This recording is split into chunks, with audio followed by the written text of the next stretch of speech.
গ্রীষ্মের দুপুরবেলা একজন বড় মানুষের বাড়িতে টানা পাখার নিচে জাজিমে বসে কয়েকজন ব্যক্তির সাথে কিছু আলোচনা করছেন বিদ্যাসাগর। এইরকম সময়ে একজন দারোয়ান বিদ্যাসাগরের একটি চিঠি নিয়ে সেখানে উপস্থিত হলেন। প্রচণ্ড গরমে রোদে হেঁটে এসে দারোয়ানটি ক্লান্ত হয়ে পড়েছেন।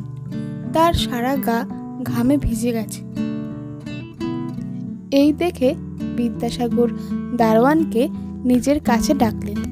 তাকে টানা পাখার নিচে জাজিমে বসতে বললেন, কিন্তু দারোয়ান জাজিমে বসতে কিছুতেই রাজি হলেন না, কারণ জাজিমে বড় মানুষেরা বসেন। তিনি কিভাবে সেখানে বসবেন? বিদ্যাসাগর তখন একরকম জোর করেই দারোয়ানকে টানা পাখার নিচে জাজিমে বসিয়ে দিলেন। পাখার নিচে বসে খানিক ঠান্ডা হয়ে দারোয়ান সেখান থেকে বিদায় নিলেন।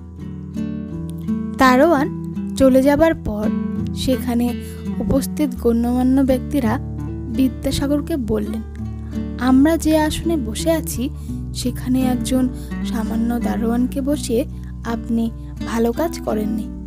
এতে আমাদের মান সম্মান নষ্ট হলো।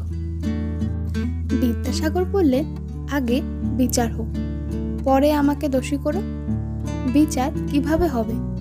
হিন্দু মতে না অন্য মতে? হিন্দু মতে বিচার শোনো। এই দারোয়ান একজন কনৌজি ব্রাহ্মণ। ওরা আমাদের জল পর্যন্ত স্পর্শ করে না। তোমাদের বাপ ঠাকুরদা আজ এখানে থাকলে ওর পায়ের ধুলো এই জাজিমে না পড়ে তাদের মাথায় উঠত। অন্য মতে বিচার শোনো। আমরা সকলে 5-7 হাজার টাকা মাইনে পাই, ওই দারোয়ান 5 টাকা মাইনে পায়। এই অবস্থায় আমি ওকে অবজ্ঞা করতে পারি না, কারণ আমার বাবা বড় বাজারে এক দোকানে 5 টাকা মাইনের কাজ করতেন। ওকে অবজ্ঞা করার আগে আমার বাবাকে অবজ্ঞা করতে হয়।